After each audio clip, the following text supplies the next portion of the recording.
All right, guys. Good evening. I'm getting everything set up. It's about 3 minutes after 10 o'clock p.m. Central Standard Time. I ran into a little bit of a technical hiccup there, but we are live right now. So I'm going to wait just a couple of seconds here for people to jump on board. I apologize for being a couple minutes late tonight. So I'll go ahead and give some time for people to jump on. Hopefully you guys are having a great Thursday night. Hi, Annette. How are you? Thank you so much for being here. I'm glad that you're here. We'll wait a few more seconds before we get started. Hi, M Dreamer. Hi, Missy Joy. Boom. Hi, John Broomer. How are you? Community Consultant. Yella Mayo. D. Doll. Jenny Willows.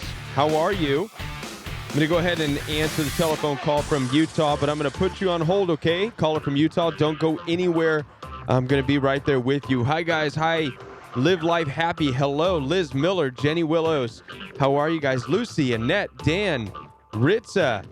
I'm going to let you guys come on board, and while you guys are coming on board, I'm going to go ahead and get started because we are running a little bit late. If this is your first night on the Royal We Live, I want to welcome you. I encourage you to join the Royal We by subscribing to the channel. So if you are not yet a subscriber, I encourage you to subscribe so that you can be a part of not only the live shows, but all the videos that are uploaded on a weekly and bi-weekly basis. Next, if you want to have that constant reminder of when we are live, I encourage you to hit the notification bell. You can do that by clicking the bell icon, and that will notify you every time we are live. Last but not least, the best part about being a part of this Royal We community is the ability to connect and heal from narcissistic abuse. I encourage you to take the time to pick up that telephone call.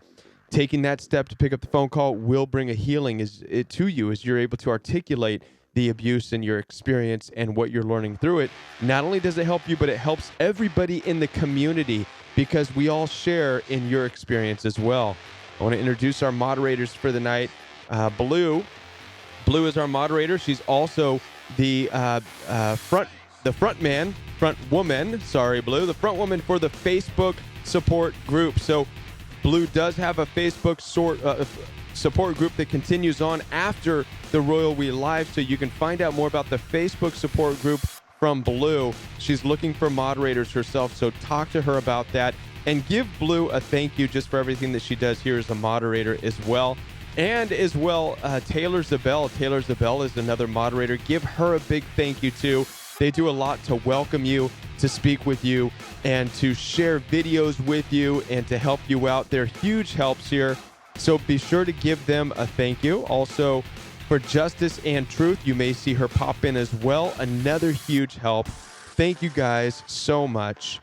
We really appreciate everything that you guys do for the community. It does not go unnoticed by anybody, and that's the truth.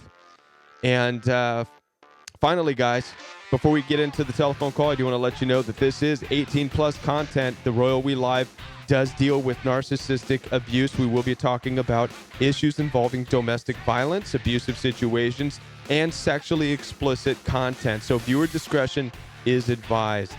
With that, guys, I'm going to go ahead and put the telephone number up there. So for those of you who are new, you will be able to contact me through the telephone number that is scrolling at the bottom of the screen. And we already have a telephone call from Utah. Thank you so much for waiting patiently. I appreciate that as I got through the beginning part of the show. But you're on live from Utah. Thank you for calling. Yeah, thank you. What's going on? Am I supposed to say something right now? I wasn't sure if I was or not. I happened to wind up at the gym for the second or third time in months and months. So I don't know that greatest environment for me to express myself openly. But is that what you're asking right now? Yeah. What's going on? You're on live on the Royal We Live right now? Just to let you know. Yep. Yeah. Okay. I wasn't even sure if I would get through or not. But yeah. Let me find a little corner here where I can talk a little better. Okay. I've been watching your videos for a little while on YouTube for the last several months after identifying that, Korea's gone through this narcissistic abuse syndrome and identifying these patterns for months and months. kind of dealing with my own codependency, getting Okay. back to life at the moment after abandoning myself for years, supporting my wife to get into medical residency and Mm-hmm. being Mm-hmm. a stay-home dad. And now the biggest issue for me is, after watching, I think just watched one of the last videos on peace, which you defined as shalom, Right. and came back from a really, really powerful weekend of ceremony and just feeling good, like peaceful. And all it took was one text message from my ex about our custody schedule that just totally throw me off center and Mm-hmm. wanted to just break down, just smash things and fall back in my old destructive patterns. Right. So that's where I'm at right now, dealing with trying to minimize contact, can't go no contact, trying to do parallel parenting, dealing with custody of our 20-month-old, and trying to get back to work and my passion in life. And with a 20-month-old, it's Mm-hmm. extremely hard, right? So, I mean, Yep, when it complicates everything tenfold. yeah, that's a baby. It's very fresh, and Mm-hmm. at this point in time, you really don't know where it's going to go. Obviously, you know the relationship is not going to survive, and Mm-hmm. it, at least not in the way that you're hoping it is, because it's not surviving. And so this is a very difficult situation. Were you guys married, or were you dating, or what's the relationship dynamic? Yeah, we were married for 7 years. Married for 7 years. Okay. And are you separated, or are you actually going through with a divorce proceeding, or just separated? Yeah, so I am pushing forward with the divorce process after having filed that myself in regards to custody, and then second guessing it, kind of wanting to resolve things, and then realizing what had been going on, and now I'm playing a waiting game. I just Right. feel I go to trial. So Waiting yes, game is the hardest part. And so this is going to be better. the most emotionally draining part of this for you, because you don't have any real Mm-hmm. solid answers. Obviously, allowing the court and the legal system to handle these types of issues is going to relieve a lot of pressure, as far as of giving you and assigning, giving you your rights, and when you can have the child, so you don't have to feel like you have to fight with an abusive Yeah. narcissist and go through that emotional rigmarole of trying to do things their way. And you know what I mean? Because it could be real nightmarish. And so this is just one of these things where you're going to have to endure just this part until you get to that place where the courts say this is how it's going to be. You get this and you get this, done deal. You're going to have that pressure relieved. You're going to be able to move on with your life and just be the dad that you are called to be, right? And that's what your focus is going to be, is just being that father. All right. Yeah. Thank you. Thank you for saying that. Yeah. But I understand the Definitely. frustration, and I'm sure there's people here in the community who have been in that very same situation as far as co-parenting goes and going through that divorce. So hang out in there and ask some questions around there. I'm sure somebody has more information on that part of it. Okay. All right. Cool. Right on. Well, thank you for Yeah. calling. I Thank you. appreciate it. Bye. Yeah. Thank you for doing what you do. Thank you. All right. Good night. All right. Yeah, guys, it is difficult. I wish that I had more to offer as far as understanding the difficulties of co-parenting and also going through divorces, because there is. I put the telephone number up, so the phone line is open. But there is a very painful part of a separation, especially if you don't have the court orders in place. If there's not a solid divorce yet, if there is not any indication of who gets to spend what time with children as far as co-parenting goes, if it's left up to just you as an individual dealing it out and working it out, or trying to work it out with the narcissist, it's going to be just a nightmare. And this I know, because I hear it all the time, guys. So it's a very difficult place to be in. And we got a call from Oklahoma. Thank you. You're live. Thank you for calling the Royal We. Hi, Kevin. Thank you for being available for us. Thank you for calling. I'm just having a really hard time, like just getting up in the morning, like out of the bed to go to work. My narc paid for a huge, beautiful wedding that we had in August, and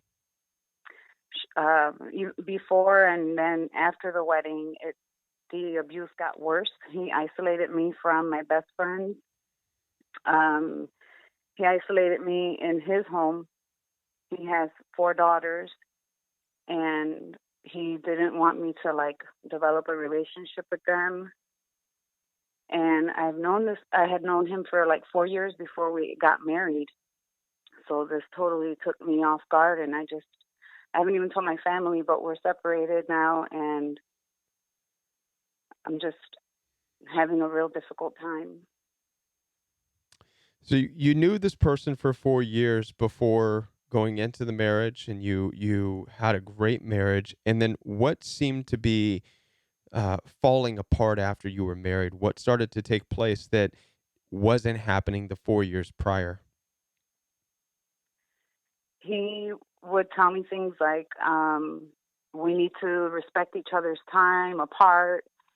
He started like, well, he had always been messaging other women on Facebook, was very protective of his phone, and Was he like this before you were married as well?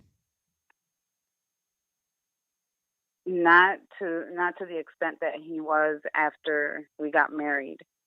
And Oh, then he started like okay. leaving me at home with his kids while he went out and did stuff with his, friends.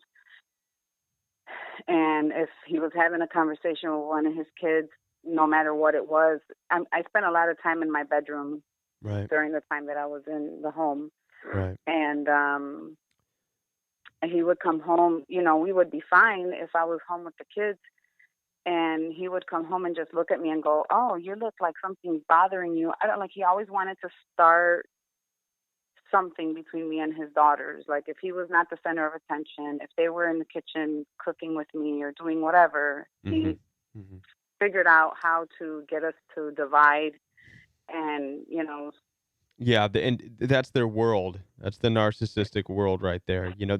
And they do. There is a term for that. It's not triangulation, but it's a form of triangulation. But what narcissists will do is pin other people against other people. So in this case, it's very possible that this man, your husband, would pin you against the daughters and the daughters against you.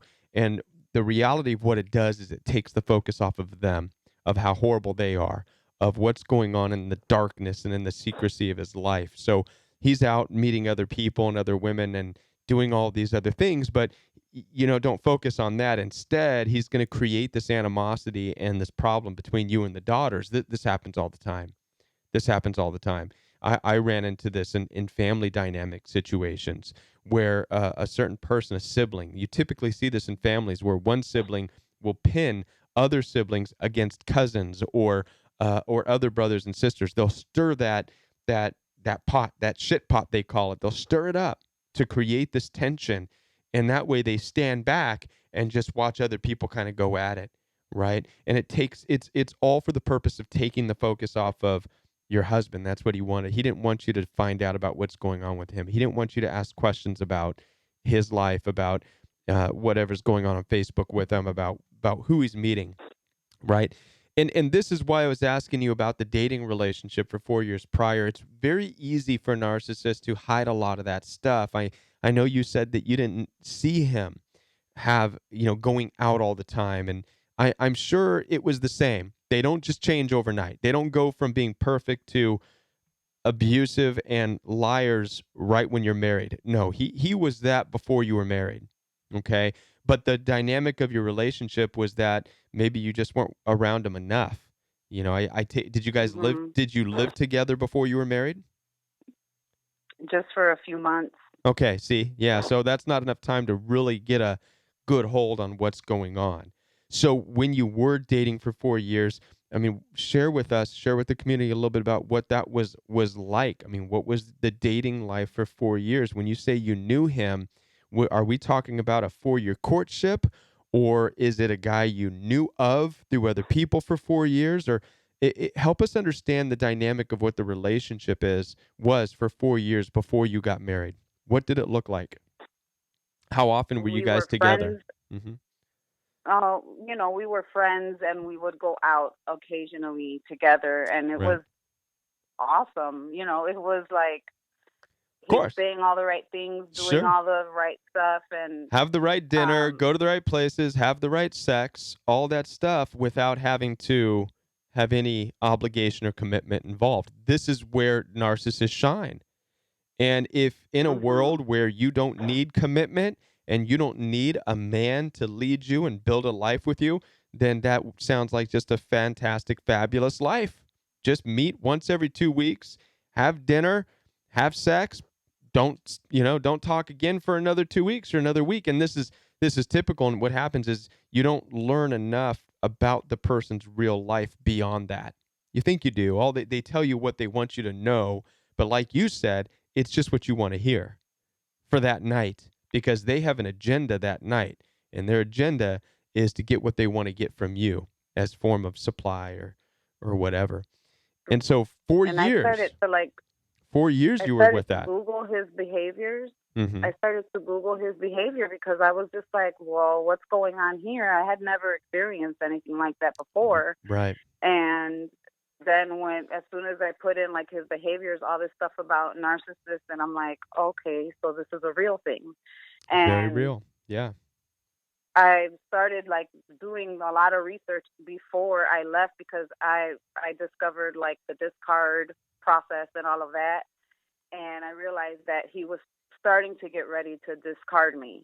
Yeah. And then it really hit me when he left me here in Oklahoma over Christmas weekend last in 2018 and took his daughters to Texas with him for Christmas. Mm-hmm. And he left me here.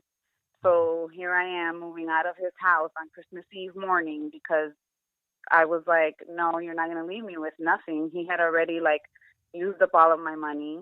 Right. He isolated me from everybody. Right. And I mean, it's been just very painful because like a lot of the other people in the family here at the Royal I don't understand it. Like, I just feel like shit. And Right. I'm I'm a Christian and I read the Bible every day, and I love that you reference the Bible a lot because there's so much to learn in there. I think that if we actually followed it, none of us would be here on this phone call right now. That is the But truth. That's it. One of the things I say all the time, narcissistic abuse is about us, you and me, being involved with people we have no business being involved with, doing things we have no business doing, going places we have no business going, right? And so as we look back at this relationship that you had with this person you married, you had 4 years first of this on-off friendship where you only came together occasionally, which is just enough for a narcissist to woo you and sweet talk you occasionally to get what they want. mhm, And that led to this place where then you just guys decided to get married, but you really had no idea what you were about to step into. The world of manipulation, lies, carelessness, recklessness, and who this person actually truly was. You really didn't know until you were married. And the reason I wanted to talk about the dating life is because a lot of people on here did say, I knew the person for 5 years. I knew them for 10 years, but it was important for me to get you to talk about what that actually looks like. When you say I knew him for 4 years, what does that look like? Well, this is what we're talking about. We're talking about an occasional hookups and occasional fancy dinners and maybe even trips and weekend getaways and this and that. mhm, Everything that where you're constantly distracted. You're either distracted by the food you're eating, the sex you're having, the music you're listening to. You're not getting into any real life or anything deep stuff, right? That's the point of it. right, And you can go 4, 5, 6, 7 years like that.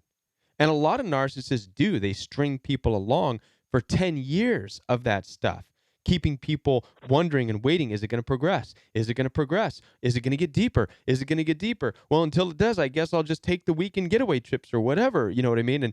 And so this is why it's so important when you are considering somebody who you're going to build a life with. You've got to get Yeah. a whole lot deeper than just those occasional fun trips and getaways, because that tells you nothing about who, it really doesn't tell you deep down who and what you're dealing with, right? It just Yeah. it takes you away as part of the narcissist's escape from their reality, right? Yeah, and it's really hard to not wonder, what is he doing? Why hasn't he called? It's so strange that I would feel that way. Because he's doing the same thing. And He's doing the same thing that he was probably doing to somebody else the 4 years when he was occasionally seeing you. right. They live in this cycle. That's it. Okay, well, thank you so much. I've been wanting to speak with you live. I want to thank you so much for being available to all of us. It really has helped me a lot. Thank you. It's difficult. It's a hard realization. It's very difficult. And I know you're not feeling good right now. I know you're not. It doesn't feel good at all. It feels terrible. Like the rug's been pulled out from under you. Your legs have been kicked out. Everything, you had so much hopes and anticipations, and now you're processing and trying to deal with all this, and it's very painful. It's very painful. And so this is going to be Yeah, I've been gone since December 24th from his house, and I haven't even told my family because I'm embarrassed. I feel humiliated, and I don't even know how to begin to tell them. like you are right now. First of all, being able to call and articulate what has taken place, how you got involved with the person, that's healing. It's good. So you loved, you're better than that. You're better than that dynamic of a relationship. We all know that you are. We know how, just as a community, how these relationships work, how you get pulled into them, how you can easily kind of forget you can forget who you are in these relationships because you buy into that facade, you buy into that fake life, and it's very difficult, right? And so forgiveness is there. You've got to forgive yourself, that shame, that guilt. Just forgive yourself from that. Work on healing yourself. If you have to receive prayer, if you have to go and get deep prayer, and just be able to articulate, get it out, speak these things out of you, right? Everything from the way you got involved with him and how wrong that was. As you speak it out and heal, there's going to be healing in that. There's going to be healing in that. And then I would also just make sure that you have a good no contact plan in place. So, and by that I mean everything you can do on your end to not associate, contact, or get connected with this person at all. Yes, I have stopped myself many times from texting him. It's good. Like just wanting to go off on him, but I know that he's not going to care because, like you say, they don't love, so they don't care. You could Right. tell them until you're blue in the face, That's right. but it's still so hard to not do it. It's like I have to walk away from the phone, leave it in the other room, and start doing something else, to take my mind off of it. Right. It's not going to change him at all. At all. Right. You're much better off talking to a group like the Royal We community here, where there's understanding and there's love back towards you, and wanting for you to heal, for you to get past this. You're not going to get that in that relationship at all. Nothing. You're not going to get anything. What you're going to get is he's just going to get up, and if you're not pleasing him, because this is how narcissists are, they think everything. Who are you? How dare you have emotions? This is the thoughts of narcissists. How dare you have emotions? How dare you be a person who has needs? It's all about the narcissist. And so the narcissist says, well, I'm just going to protect myself and my kids because you have emotions and you have needs. And no, well, I'm going to take my kids and we're going to go away for Christmas and leave you alone because how dare you have any emotions or needs? You're just here to make me feel good. Paying bills. You're just here to serve me. This is how narcissists are. So if you're not cooking them food, giving them sex, doing whatever, then and you're there saying, "Hey, I have emotions, I have needs, I'm a person, I'm a human." They're confused by that, and it's very sad. And there's no changing that. That is so That's so wound in their inner being, from the way they have lived their life. I'm sure you don't even know the whole story about him and the mother of his daughters. I'm sure it was horrible. Well, she messaged me a few weeks ago on Facebook, and I was like, "What does she want?" And Probably to she tell did you tell to me, run for your life. Probably. yeah. Well, she had shared a little because I asked her why do the girls live with him full time? Like, why would you leave four when? Because they're three of them are teenagers, and the little one is 7. I'm like, why don't your daughters live with you? And she told me that he did the same thing to her, but it got to the point where she tried to kill herself because he would call her fat and ugly. Yeah. And Right. so I was just like, well, thank God that I do know that I am a child of God and And that I am that's loved. right. And God loves you so So much. that's why God loves you so much more than to allow you to be destroyed by this joker. I mean, that is yeah. that is the devil. That is Satan. And like all of us, you get pulled from your path that you're on. You get lured in by that wolf into that cave, and they take over and slowly just eat you alive, right? And that's what his ex-wife was trying to tell you, that she was at that point where she had just been devoured to the point Mhm. of she didn't even know who she was. So very manipulative, right? And so it gets to this point where you're just like, no, it stops here. I've endured enough. I've seen enough. And so now your strength Yeah. gets manifested. Your strength and your values and your morals and your beliefs and your integrity as you forgive yourself and empty yourself of this nastiness that you were wrapped up in, and you allow people to pour back into you who you are, and you say no more. You're not going to dance with the devil anymore. It's real. It's out there. It's all around us. It exists. These people, you're not the only one. We are we are shoulder to shoulder with abusive narcissists in this world. And this is why what we're doing is so important, so that you do not go and follow these people to their sick and twisted realities that they live in, right? Mhm. And you're going to come out of this Well, stronger. I know it hurts. Part of this hurt too. And I know we're taking some time on this phone call, but I know you're hurting. Understand too that you're going through a lot of transformation, a lot of change. Your whole worldview has been changed. Your view of people is changing. You nobody wants to believe that it's real, that people are really that cruel, that people are that mean, that a person could drive another person insane by demeaning them, devaluing them, bullying them. We wrestle with that. It can't be, but it is. That's the truth. This is the truth and the reality of the world that we live in. That's why we're doing this, so that we can be prepared going out there, so you can see past the the the snares of the flattering lips of people. And I'm speaking to both men and women, because there are people out there that can't wait to flatter you. The Bible tells us that the ones who flatter you are throwing a net out under your feet, and we have to be mindful. There's messages in there in the text of the words of the Bible that the ancient people understood, that we're just now starting to realize, like, oh my gosh, that makes sense. Yes, yeah. yes, I was flattered. I was flattered, but I never looked at it as being a net being thrown under me to catch me. I never looked at it that way. It was there. It was written. The ancient people, they saw this. They knew this, right? And so we're rediscovering these things, and it's changing our whole perspective and our whole view of the world in a very painful way. So your pain is real. Be okay with being hurt. Be okay with being angry. Being okay with fighting through this, because you're struggling to learn these new things like for the first time, and it's kind of like, why didn't anybody tell me? Right? I Yeah. and listen, I was mad. I was even mad. I was mad at God. I don't want anything to do with this. That was my thing. Why is it like this? It can't be like that. Yeah, it is. It's very difficult. So you're in a good place, right?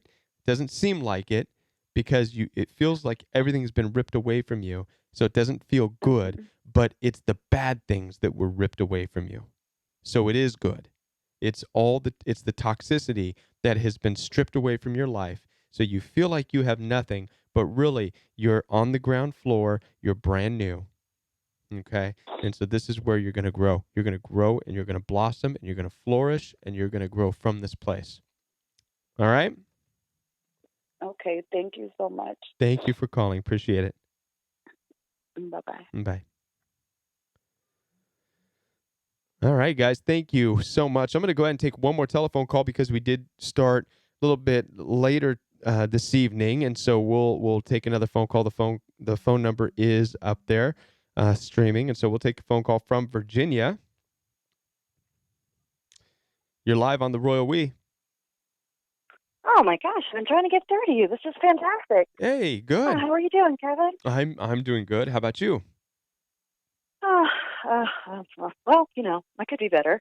I married a narcissist. Of course, I didn't know it until it was way too late. Mm-hmm. Basically, it was like I hit the lottery. I felt like All the I good was stuff, huh? completely blessed. Oh my God, I felt like he was my soulmate. He even told me, I was his soulmate and the person he was going to spend the rest of his life with, and blah, blah, blah, blah, blah. Well, now I can be kind of cynical about it because it was all a mask. It was all fake. Mm-hmm. 13 years of my marriage. So 10 years in, I start getting a little suspicious. Like, I go visit my folks who live in a different state, and he just gets real distant. I'm away from him with my kids. We're visiting my family. He gets distant from me. He stops answering my phone calls altogether. I ask him flat out what's going on because I actually had a nightmare. I don't know if you guys have discussed that, where you have this intuition, but I actually had a nightmare the night before, and that nightmare basically consisted of him cheating on me. And, it's like God said, okay, here's the warning, but I didn't listen. And he begged me back and said, oh, nothing happened. We just hung out. Well, that was all a lie. I left him in June of last year. I was tired of dealing with it, and he had triangulated me with another woman. So he took her to my house and slept with her in my bed when I was visiting my sick father in another state with my children. So it's been a rough road. I'm doing better, but as you can tell, I'm a little shaky because it's very difficult. And I've done a lot of research, just like, everybody seems to delve into all these videos and YouTube, and that's how I found you. And I'm so thankful that I did, because you have really helped me. I'm obviously not healed, but I'm getting there. He's done a lot of really terrible things to me. And when he said, "Oh, I'll go to counseling. We'll make this better. We'll make our marriage work," he said, "But I got to tell you what I've done." He slept with 4 different women every single time I came to visit my folks, and it about killed me. I was suicidal in the beginning, and I have to tell you, whoever is going through this, it gets better. It's going to take a while. I'm not going to sit here and sugarcoat it. It's very painful. It is. I lost 70 pounds.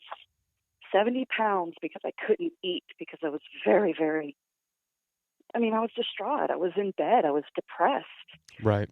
And this does happen. But I have my children. This causes a lot of physical issues too, guys. And so it's important. And I don't know if you've experienced any of these things, but when you have these dreams and you're not able to eat, you can develop anxiety. This can lead to tachycardia, POTS syndrome, fibromyalgia. There's all kinds of issues that can result because of these unresolved things that are going on inside of your body, especially when you are on that, you don't know what's going on, when that trust is, and there is no trust. I don't like that word trust, but something's broken, right? And you're still but living. it wasn't me. You're living in that. No, it wasn't you, but the relationship is. The relationship is, and it can be very tormenting. And well, yeah, when we went to marriage counseling, she straight up said, "Don't bring him back. He is narcissistic trait. He's treating you like crap." And of course, I've been conditioned, so I didn't realize it was as bad as it was until someone pretty much called it out. I mean, I was under so much stress and I lost so much weight within a short period of time. I had to have my gallbladder removed because I had gallstones. It was Right. horrible. Part of the Absolutely physical, horrible. I couldn't eat anything. the physical Yeah. symptoms. hmm So aside from the serial cheating that was taking place, how was his attitude towards you? Was it the typical demeaning, devaluing type of stuff? Oh, gosh. Yeah. When it happened, I had just come back from seeing my folks. I literally had just gotten off the plane. Mhm. And of course, I haven't seen my husband in a month, and I wanted to be a little intimate with him. And he just gave me this look. And I said, "What is going on?" He's like, "Oh, I have to talk to you." And of course, that is never a good sign. Right. And I said, what's going on?" And I jumped up because I felt like, oh God, what's going on? Is Right. there another woman? That's the first thing I thought. And he said, "I love you. I'm just not in love with you anymore." And I'll never forget his face because it was like really sympathetic. But then he started devaluing me. He started putting me down and saying, "You're not enough. You never were enough. And you know what? I told you were my soulmate. You were never my soulmate, and you were my best friend." It was, oh my, it was devastating. It was Yeah. devastating. My whole world Right. just got turned upside down. That's The the rug got final. pulled out from underneath me. Right, and this is the final hmm discard and attack phase that narcissists typically do. Instead of taking ownership of their own misery and their own hurts hmm and their own brokenness, which is the real reason why they do the things they do, the real reason they need the constant supply, the real reason they're out constantly looking for new people and new ways to feel better about themselves is because they have such a gaping hole in their existence. They're so broken, they're so damaged, and I know that a lot of you are like they've hurt me so bad. And that's what you're thinking. They've hurt you so bad. And I heard this today, and it's the absolute truth. At least you're not hurting the way they are. And I know you're saying, wait a minute, Kevin, they Yeah. can't be hurting. They're having a great time. No, no, no. No, they're not. Every waking moment of their life, if they're not getting supply, they're tormented. They're tormented by who they are. This is what drives them to look for something more. And so in that situation, he's coming at you, telling you you're not enough. You were never enough. It's his way of saying, I refuse to look at my own brokenness. It's just that I'm not getting what I need in life. So he's going to go out and look for it elsewhere. And here's the reality. He's not going to find it. So don't worry about that new No. woman. It's not going to Mm-mm. make a bit of difference in his life. That new person's life Oh, is, yeah. she and I got in a really bad Facebook fight. Yeah, So it's a waste of she time. contacted me, and it Yeah. was gross. It was just like, wow, what is wrong with you? You know he's cheating. You know he's also Right. sleeping with me, which at the time he was. I mean, I'm not going to sit here and lie. Yes, he's my husband. I was Right. confused. But then I was like, wait, he's cheating on me, and wait, he's cheating on you too. What does that say about you? I'm Exactly. leaving this son of a, I'm Right. leaving him. Yeah. And He's nothing to me. and I'm out. let him become the next person's problem, right? And this is the way That's you what I really said. have to look at it, because a lot of times we look at it as, no, we can fight them and get them to change and make them realize that this is where they belong. No, no, no, No, no, that doesn't work like that. It's not what you don't want them to belong with you, not with how they are. You don't want that no, character in your life. You don't want that darkness, that deep hole, that bottomless pit that they are. You don't want that in your life. You don't, because you yeah, I never was know sleeping what's with going the to devil. happen. You're sleeping Yeah. with the devil, Mhm. and you don't know what's going Mhm. to happen. You really don't. And so you're better taking that pain, experiencing the pain as a result of being involved with somebody you had no business being involved with, and allow that pain to grow you and redirect you, right, to Yeah, who it was you are. horrible. I still get depressed about It's going to every hurt. It's I'd going say to every hurt. 2 or 3 weeks. Hmm. Yeah, I do. Because I moved 3,000 miles away from him. I had to leave. I moved back in Right. with my family. And so I'm kind of stagnant right now because I'm living with them. I'm trying to get over this. I'm trying to find a job. Hmm. And I'm It's trying a to take lot. care of my kids all at Right. the same time. You've It got a is a lot lot. going on. And You've got a lot going on. I do. But I tell you what, I'm a lot better than I was. And like I said, whoever's going through this, the beginning stages, you feel like you just want to crawl in a corner and just never, go to sleep and never wake up. It does get better. You're going to have some really bad days. Right. Um, I actually turned to alcohol for a little while just to kind of, and I shouldn't have, but it was like my crutch for a little while. And when I started feeling better, I stopped drinking. But for the most part, yeah, I did. I turned to drinking because I didn't know what to do. I was so confused, and my body was like, well, "You're not feeding me. You're just giving me alcohol." But I got better. I'm doing better. I'm still dealing with it, of course. Like I said, I left him in June, and It's still it's been a fresh. hard road. It's still fresh. Yeah. And hmm and even now, since the marriage isn't finalized, right? Are you still Oh married? no, The no, divorce is no, no, no, finalized? no. I divorced him, and it was Good. January 23rd when I got the paperwork. So So yeah, we're done. just this last month. Good.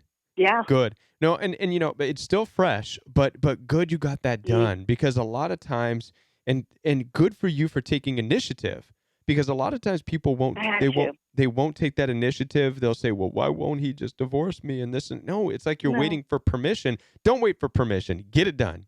And you did that. I had to. So Mm-mm. your strength, He started changing his cell phone yeah. number and all kinds of stuff, and I said, "Nope, nope, I've got to go." Good for you. Well, I'm super proud of. I'm proud of you, and I kudos to you for being strong. You're in this place of you've taken care of what you needed to take care of, and rightfully so. You took you took principles, moral, value driven principles of Yeah. when a marriage bed is defiled, it's done. The marriage is done, and you acted on that, right? So good for you for not Right. wasting any more time with evil, because that's what you were wrapped up in, was evil, and it would have eroded your life. And so good for you for recognizing that, taking action. You stood up for yourself in a huge way. I had So a lot of to. times people like to say in these situations, I should have stood up more. I should have said this. No, you did everything Yep. right. And you made the final discard. And I've made a video on the final discard, and you actually did that when you stood up and said no more. The marriage is over. Yep. That was the final discard. You discarded Yes. him. You discarded the narcissist, and that's how it should be. And in all of the community, Yes. for everybody listening, whoever's still wrestling back and forth with the narcissist, I want to let you know that the Get out. true discard comes from hmm you. The discard does not come from a narcissist. Narcissists play games. They hoover. They never regard you to begin with. They just use you. So a true discard comes from you when you stand up and say, no more. I'm done. I'm out. And that's exactly what I And did. I left him you have to mean it. You have to begging. mean it. hmm Right. So good I for left you. him begging in our garage. Sure did. As I closed the garage door, I saw him, and he was crying, and I don't know if it was crocodile tears or for real, but I left him begging in our house, in our garage, and drove all the way to a different state just to get rid of him. And he still tries to contact me. He still is trying to text me and call me, and I won't answer his calls. Yeah. I have children answer his text, but Yeah. I had to get rid of him.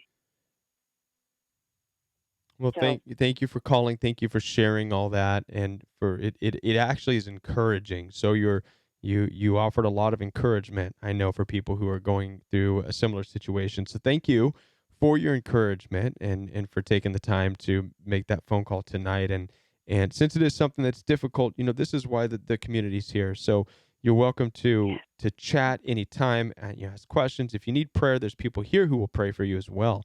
And so, and this is just a good place to be. It's a safe place for you to be. So I'm glad yeah. that you called and offered your encouragement. Thank you so much for being here. Thank you. And I fell on my faith too. So if anybody is religious, I fell on my faith, and it helped me through as well. So, but Right. thank you, and God bless all of you, because I know how hard it is. I'm still going through it. Yeah. So I hope everybody has a good night. Thank you so much for taking my call. Alrighty. Good night. All right, guys, we're going to go ahead and wrap it up. I want to thank you guys in the community for being here. I want to say a special thank you to the moderators of Blue, to Taylor, Isabel, and for Justice and Truth. Thank all of you so much for everything that you're doing.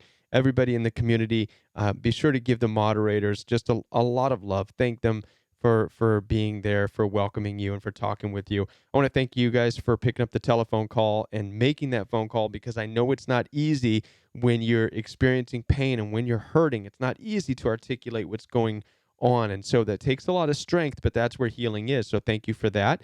And thank you guys for joining, being a part of the community, for helping each other out, for talking with each other. I want to encourage you to check out the Royal We course if you have not already. You can find the Royal We course by clicking in the description box below this video. Just drop down that the description box. The link is there. Click on it. It will take you to the Royal We course page where you can find out all about the Royal We course, which works a lot like a one-on-one counseling session, guys.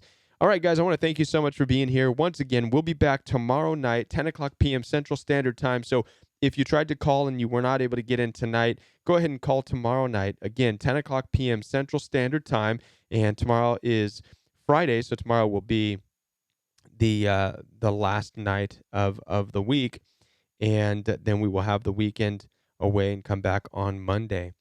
All right, guys, so thank you very much. Once again, have a great night, everybody, and we'll see you tomorrow night right here on the Royal We Live.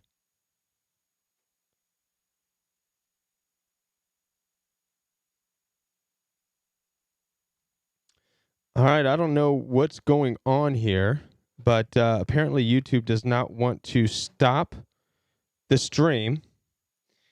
And I'm a little bit nervous because whenever this happens on YouTube,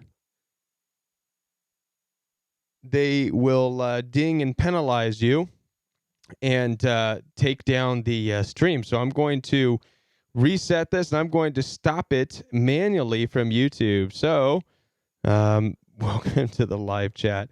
So sorry, guys. I'm going to go ahead and I'm going to stop the stream right here. Hopefully it will stop. Why does it not want to stop? I want it to stop. It's not stopping. How come it's not stopping? I want it to stop. Please stop. Please stop. YouTube, stop. Okay, so it doesn't want to stop. I don't know if anybody is still on watching right now, but there seems to be a issue here. The stream is healthy. I want the stream to stop, but it's frozen. It is frozen, and it's not stopping. I keep clicking on the live button, and it does not want to stop. Question streaming. Check out this fact. I don't know. How do I... Why are there no stop? How do I stop streaming with Stream Now? Just stop streaming from your encoder. YouTube will detect you stopped sending content. YouTube is not responding to my encoder. So I am going to once again hit stop. So my YouTube... Looks like my YouTube is not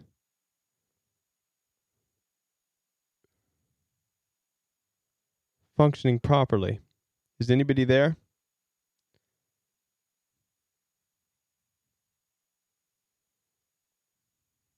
I'm not sure what's going on, but my YouTube does not want to stop the live stream.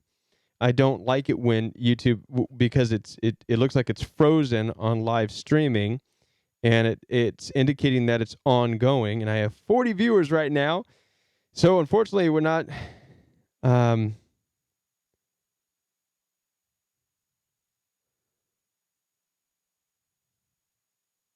This is really wild. It's not manually allowing me to shut off. I'm going to look this up, guys. The stream is excellent.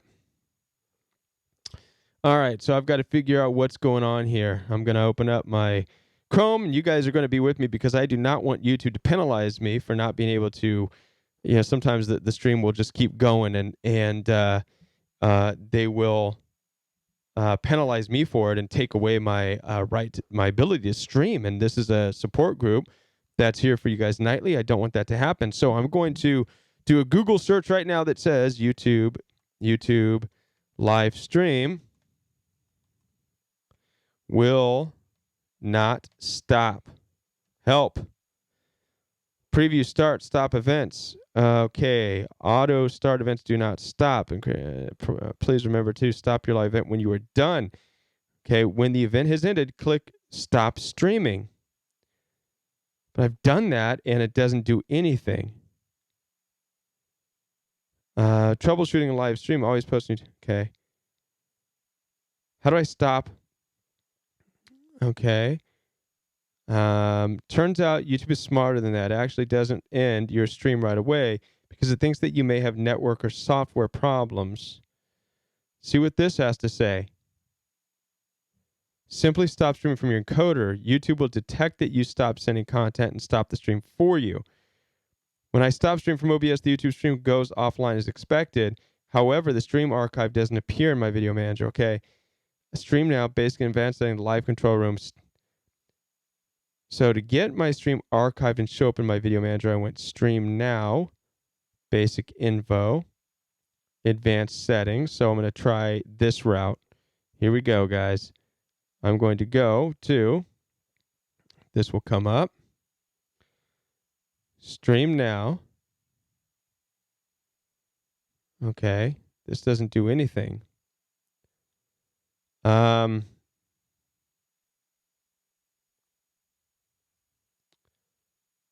Stream now.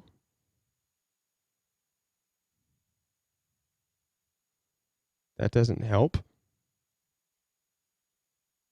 Let's see what's going on here. No. That's not what I wanted to find out. I don't know who's watching me go through this rigmarole, but this is absolutely terrible. I don't like it when there's software issues, malfunctions. I don't know who's to blame here, YouTube or OBS. I have no idea. One of them is really kind of messing things up right now because it will not shut off the live. Stream now. Basic info. Advanced settings. Let's see what this does. Maybe in here, I can stop the stream. I don't think so.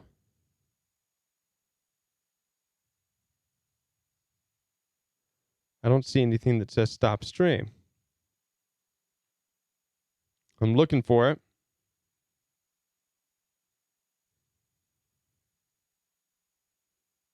I don't know what's going on, guys. I am going to